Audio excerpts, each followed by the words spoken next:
In Chapter 8, we're going to be talking about home and automobile insurance. Remember that the purpose of insurance is to protect you against financial hardships due to a hazard, accident, death, or something like that. But in order to select the right insurance, you must know your risk. And then how much insurance you buy will depend largely on what type of insurance you can afford. So in this chapter, we will be talking about homeowners and renters insurance, and then we will get into automobile insurance. So let's start by defining what insurance is. And insurance is basically protection. It protects you against possible financial loss, and it will provide you peace of mind. The thing about insurance is that most of us don't think about it until we need it, and then it's too late. So an insurance company is the person that insures you, and they are a risk-taking firm that will assume financial responsibility for the losses from a insured risk. There is a financial trade-off of not obtaining the right amount of and type of insurance, and we'll cover that later. The procedure for purchasing insurance is you will purchase a policy, and that policy is known as coverage. And again, they will insurance firm will assume a risk for a fee. No insurance policy is ever free. And insured policy holders, you will pay a periodic premium. That will be based on whether you're doing it monthly, quarterly, or yearly. There are three terms that you need to be familiar with when you're discussing insurance, and those are risk, peril, and hazard. Now, risk refers to the uncertainty as to loss that faces a person or your property. There are two types of risk that we want to talk about. One is a pure risk, and what a pure risk is, it's a personal property and liability risk. Those are pure risk. Speculative risk is one in which there's a chance of either loss or gain. Speculative risks are legally defined as uninsurable. The next thing you want to look at is peril, and peril is what we consider the cause of a possible risk. Anything that may cause a loss. Fire, windstorm, robbery, car wreck, slipping on the ice in front of your house. And then the last one is a hazard, and a hazard increases the likelihood of loss through some peril. And some of those that we could look at would be drunk driving, defective housing, accident, theft, anything like that would be a hazard that the insurance company would look at when they're insuring you. This is just an example of some types of risk that you might encounter. Personal risk, which could be your loss of income or life. They could be caused by illness, old age, or unemployment. Property risk, this is the loss to your property, and this could be done by fire, theft, even flooding. Or liability risk, and this is losses that are caused by negligence that is a result of an injury or property damage. I spoke about this on an earlier slide. You have two types of risk. You have a pure risk, which is insurable. It's accidental and unintentional. And then you have a speculative risk, which is uninsurable, and it's means that they're not going to insure you against loss for starting a business or gambling. Pure risk, again, personal property equals loss of income. Property is loss of property. Liability is caused by negligence. Now, make sure you always know what negligence means. It means failure to take ordinary care to prevent accidents. An example of that would be if it snows and I do not go out and shovel my walkway, and the UPS man comes to bring me a package, and he slips on the ice. My homeowner's insurance would cover that, but it would be probably called negligence because I did not shovel my driveway. Now, risk management is an organized plan that you have put in place to protect yourself, your family, and your property. It will help reduce financial losses, and it is a long-range planning process. And these are some of the things that you want to look about. You want to look at risk avoidance, taking precautions to avoid risk. Now, if I'm driving a race car down the road at 125 miles an hour, I'm not doing risk avoidance. I'm taking my life in my own hands. Risk reductions is taking actions to reduce that risk. Risk assumption is what the insurance does. The insurance company comes in and they take care of it. And then risk shifting is the most common method of dealing with risk is to shift it. And that means I'm taking my risk and I'm giving it to my insurance company for them to take care of it. Just an example of ways to manage risk. Here's another example of risk and risk management strategies that you can look at. So now let's look at the 4 steps that you need to think about when you're planning an insurance program, whether it's homeowners or your car insurance. These 4 steps we'll talk a little bit more about in detail. Step 1 is to set your insurance goals to reduce possible loss of income due to death, illness, accident, or even unemployment. You want to have property caused by perils or income savings and property due to personal negligence.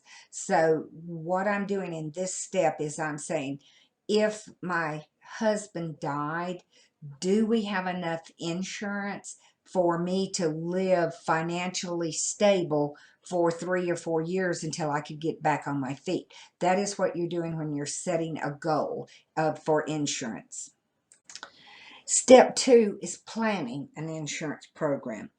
Keep in mind that planning is a way of taking control of your life instead of just letting life happen to you.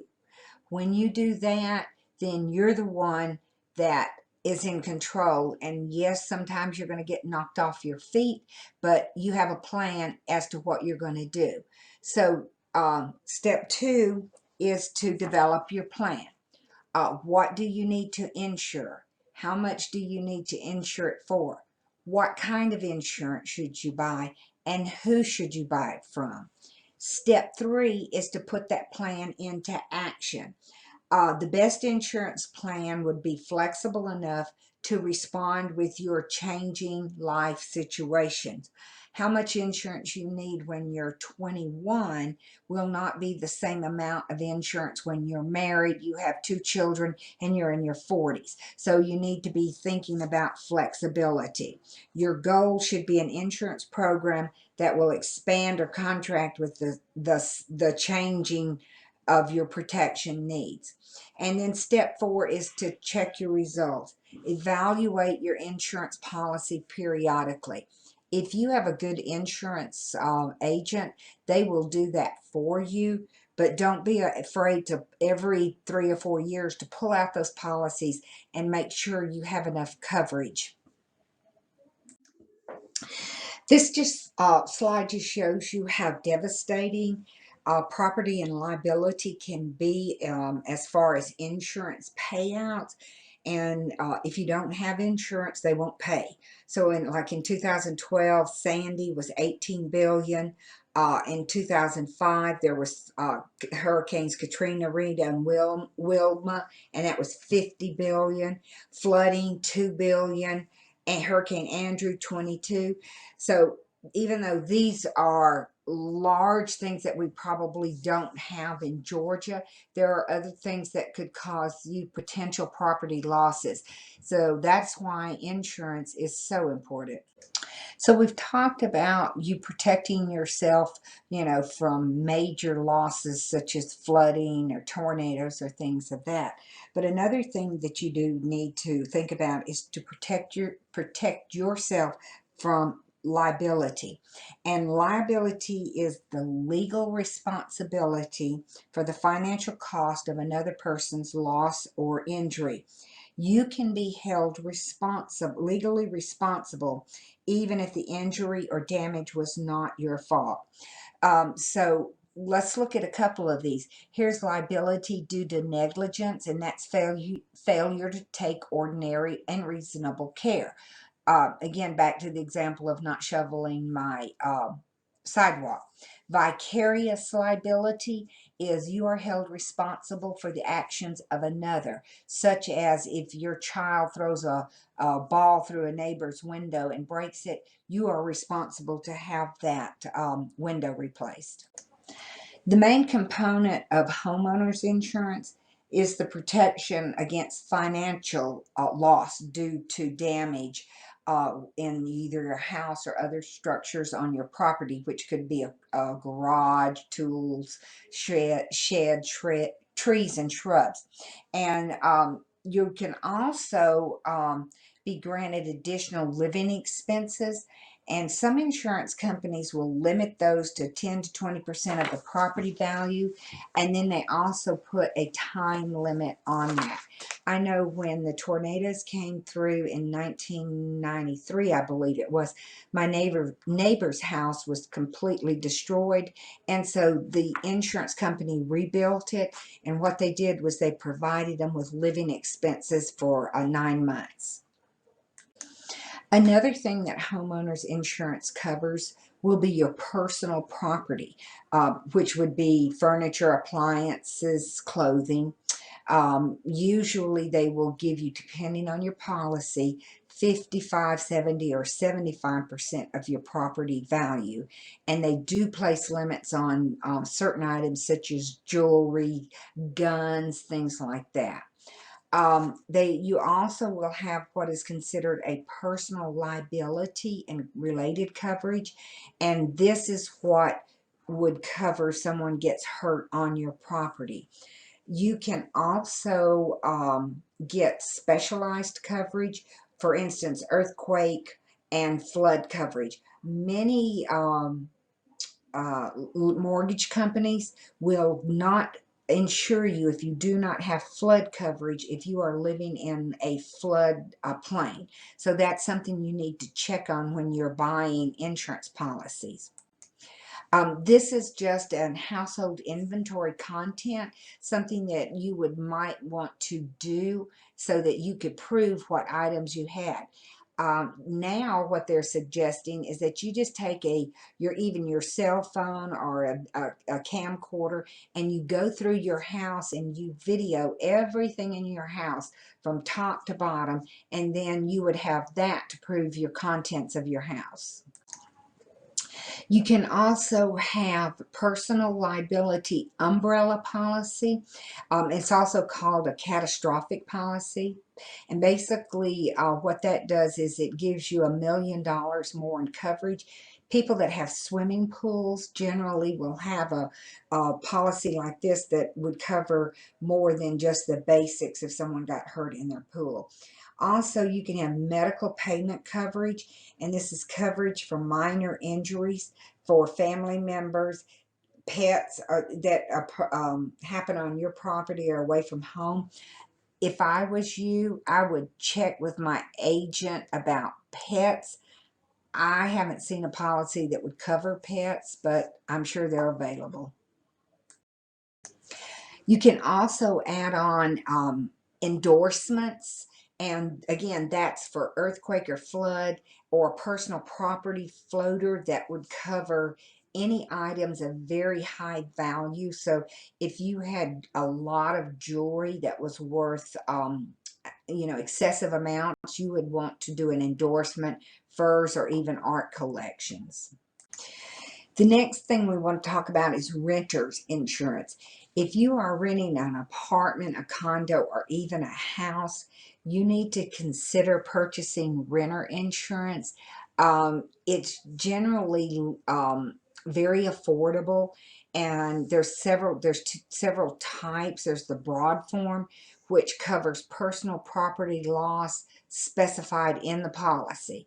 The comprehensive form protects your property against all perils. Now, most of the time, what you're getting is a policy that's going to cover only the property in your home that you can prove.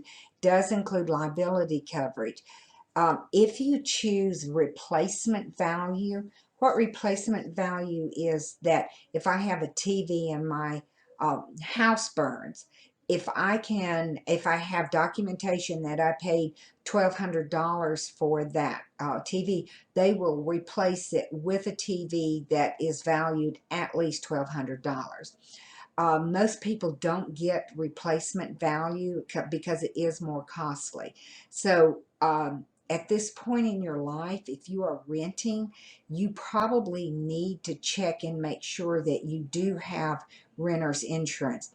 If you're living on campus, most of the time your parents' homeowner's insurance will cover your belongings within a dorm. This is just an example of the forms I was just referring to. Your basic form, which is homeowners 1, homeowners 2, or homeowners 3. The basic is just against fire, lightning, hail, theft, riots. The broader form, which is HO2, includes things that doesn't happen on a regular basis, roofs falling in because of sleet or snow. And then the oath form it's basically the special, and it's all other risk unless it's specifically excluded.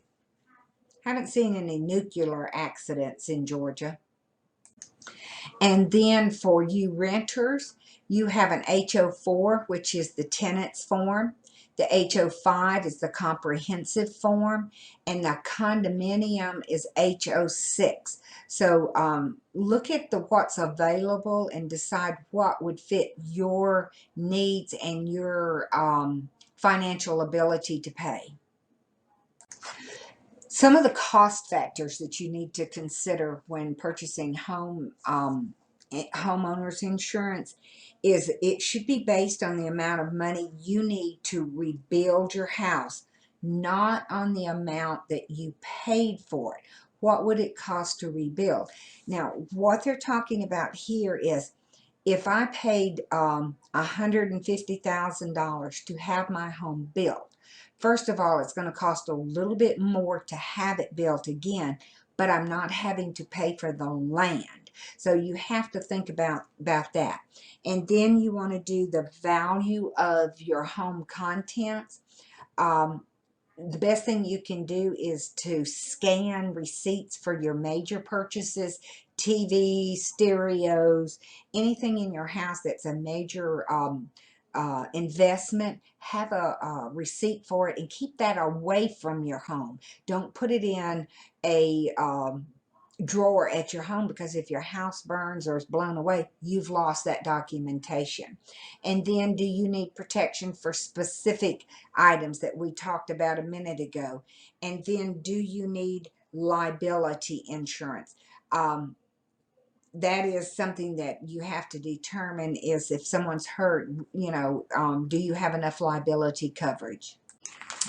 Some things that an insurance agent might try to talk you into would be some policy provisions. In the past, most homeowner policies contained a provision that required the building to be insured for at least 80% of the replacement value, meaning you're not going to get the whole value at its cost to rebuild your home. You're going to have to pay for 20% of it out of pocket. Under this, and it was called the co-insurance clause, you had to pay for part of the losses. Some companies still offer that, but what you want to look for is full coverage. You want the insurance company to rebuild your house and pay for your loss. Another thing is some claim settlement methods. You can look for actual cash value. This means that the payment you received is based on the current replacement cost, um, or the item that's lost, less depreciation. Replacement cost is full cost to replace or repair damaged or lost items. Um, just to begin, depending on what your financial situation is, replacement cost is the best route to go, because they just go in and they buy something very comparable and replace it with that. Some factors that affect home insurance policy cost. First of all, is the location of the home. Are you within an easy distance of a fire hydrant? Where is the nearest fire department? What type of a structure do you have? Is it a wood house? Is it a brick home? What kind of coverage? What kind of policy? Many insurance companies give you discounts if you have a burglar alarm system, if you have smoke detectors, if you bundle your car and your home insurance. One thing you want to do is you want to compare. You want to compare cost, coverage, and service. A good way to do that is to ask your friends, who do they have insurance with? Were they good with customer service? Did they raise rates if you filed a claim? Those are some things you need to discuss.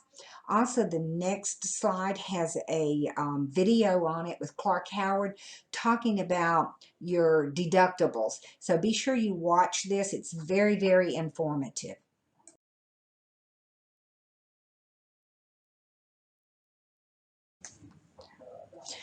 So you're probably sitting there saying, I don't own a home. I don't care anything about homeowners insurance. But you probably do own an automobile. And once you graduate and you've moved out on your own, your parents are probably going to take you off of their insurance, automobile insurance policy. So you're going to have to look at getting some auto insurance. So that's what the rest of this chapter we're going to be discussing. Every state requires proof of financial ability to cover the cost of damage or injury caused in an automobile accident. Now you cannot get your tag until you prove you have automobile insurance that would cover in case of an accident. The two major categories of automobile insurance are bodily injury coverage and property damage coverage. Okay, bodily injury is the risk for financial loss due to legal expenses, medical loss wages, anything that is covered by an accident in which you are responsible. Your insurance company will have to pay that claim. It's always expressed as three numbers, so you look at your policy. And so this is just showing 100, 350.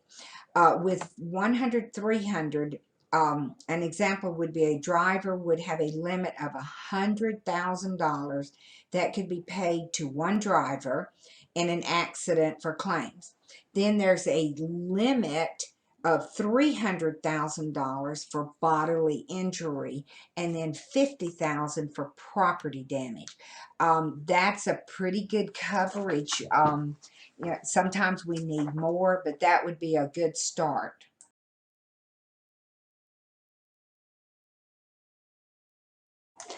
Your medical vehicle bodily injury is basically medical payment that covers the cost of health care for persons injured in your automobile, including yourself, family members, while riding in or hit by another vehicle. So it's just how much and generally they pay until they reach the maximum amount they will pay, and then your health insurance would pick up if it goes above 50,000 or 100,000, whatever coverage you have. Uninsured motorist protection covers the cost of injuries to you and your family if you get in an accident with someone who has no insurance. Now, I know you said, you heard me say back when we started automobile insurance that it's a state law that they have insurance. A lot of people do go take out an insurance policy for 30 days, they get their tag, and then they cancel their policy. And it takes it a while to go through the state to determine that there's no insurance. So in the meantime, if they have a wreck with you, they have no insurance, and you're left holding the bag if you do not have uninsured motorist protection. Uninsured motorist coverage pays the cost if your car is hit by another person who doesn't have enough insurance to cover the damage they did to you or your car. The motor vehicle property damage basically covers damage to the other person's car when you are at fault. And then it also, if you damage such things as street signs and buildings, um, for instance, I know down at the Publix in Canton, a lady was backing out, and she hit the gas instead of the brake when she went to turn, and she went into the building, the public building. Her insurance was responsible for taking care of fixing the Publix entrance. Collision coverage pays for the damage to your automobile regardless of who is at fault. If there is uninsured motorists and you have collision, they will take care of your car. Collision coverage is generally an optional coverage, but if you have financed your car, it is mandatory that you have collision, so that if you total your car and then you say, well, I'm not going to pay for it, I don't have a car anymore, the insurance would pay the car loan off. In my opinion, if I have a car that's less than or 7 years old, I would opt for collision insurance.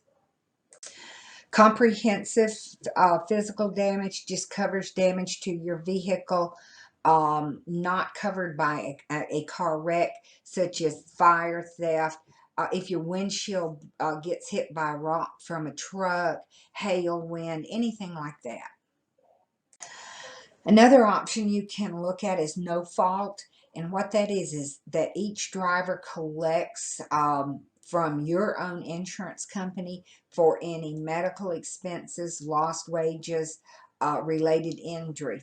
One thing you do want to worry about in that is what kind of coverage is allowed under your state. So you would want to look at this, research your state and see what kind of coverage is allowed within the state of Georgia. What it was intended for was to provide fast, smooth method of paying for damages. Again, problems may arise due to variations among states, and it is an additional fee. No fault is. Some of the other coverages you might be interested in, of course, is wage insurance, meaning if I was in a car wreck and I couldn't work for 6 months and I had this, then I would get my pay. Generally, it's 80%, but I would have that. Emergency road service, if I break down, my insurance would send a tow truck to get my car. And then if I am in a car wreck, I want to have rental reimbursement coverage, where I can rent a car. On the rental reimbursement, look at how much they're giving you per day. Most policies will give you $15 a day. That's not going to rent you a car. So you need to look at what they're offering you to rental for a car rental. Some things you need to think about are some legal concerns. Remember, you need to have enough coverage that if you are at fault and you're sued, that the insurance company can cover that lawsuit. Recommendations, the 100, 300 with an additional umbrella, or for property values, 50 to 100,000. Those are recommendations. I know at this point you may not have the kind of money to float this, but as you progress in your careers, you know, it's worth an additional $100 to $200 a month to have that peace of mind that we talked about at the very beginning. Just as with homeowners insurance, there's some factors that you need to think about as far as insurance. First of all, it's based on the year, the make, the model, and the theft rate. If you are driving a sports car that has a large engine, which I think my husband refers to them as muscle cars, and you're under 25, you're going to pay more. So think about that. I know one time we were thinking about buying a BMW. It was a cute little car, and it was such a good deal, but when we came home and checked the insurance rate was almost 3 times what it was on the current car we had. That was a factor that we did not buy that car. So check your insurance rates. Also, there's a territory. If you live in Jasper, you're going to get a lower rate than if I lived in downtown Atlanta because of the accident, the theft, and the vandalism rates.